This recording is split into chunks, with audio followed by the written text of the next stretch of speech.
સાગર, જિંદગીમાં આગળ વધવું હોય ને તો આપણે અંગ્રેજી તો આવડવું જ જોઈએ. Way Gabba. તો બોલ મારા સાથે. એપલ. એપલ.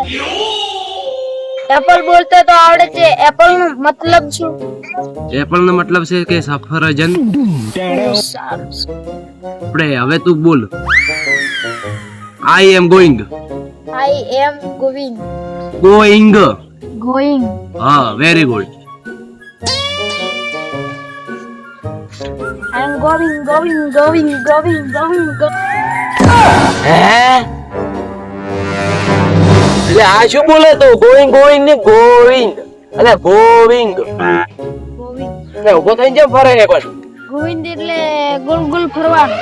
અલ્યા ગોડા, તું ચો રહ્યો તો.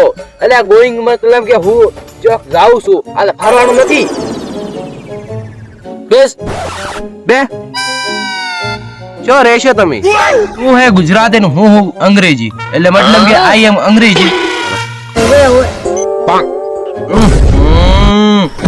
તું મારાથી વધારે બોલે એટલે તને મારવાની તો હક મારો હોય. રેડી? હું તારો દોસ્તાર છું. હવે મારી વાત સારી રીતે સમજ કે આપણે હવે હું તને અંગ્રેજીમાં તને એક વાત કહું. This is every day this is every day. આનો મતલબ તને ખબર? નથી આવડતું. નથી ખબર ને?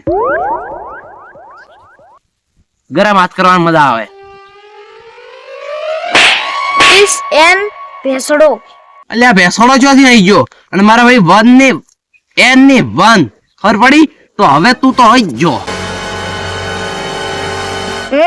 इसमें एक समय मुझे समझ में आ रहा. છોડો ચોથી લાવ્યો ભેસોડો ખબર પડી?